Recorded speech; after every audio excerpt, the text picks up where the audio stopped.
create Google account on iPhone, or how to create a new Gmail account. Now, creating a new Gmail or Google account on iPhone is fairly simple. First of all, you can open any browser like Google Chrome or Safari and go to gmail.com, or you can open any Google browser, or you can simply open the Mail app itself and you can try to add an account. So tap the profile picture, tap on add another account and select Google. Now what we want to do is we are trying to create a new Google account. So what we do is we just tap on this option that says create account.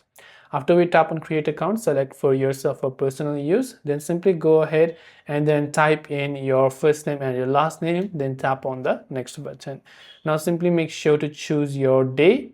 So just go ahead and then type in your day of birth, as well as also the month, as well as also the year.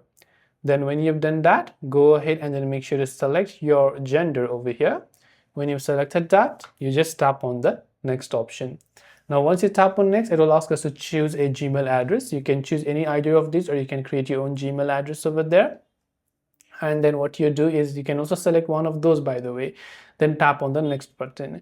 When you do that, now choose a password and tap on next, and as and when you have entered your password, your Gmail account will be successfully created. It's as simple as that to create a new Gmail account on iPhone. I hope the video helped you out, and if you have any questions, feel free to leave them down below. Thanks for watching till the very end of this tutorial, and see you soon in the next video.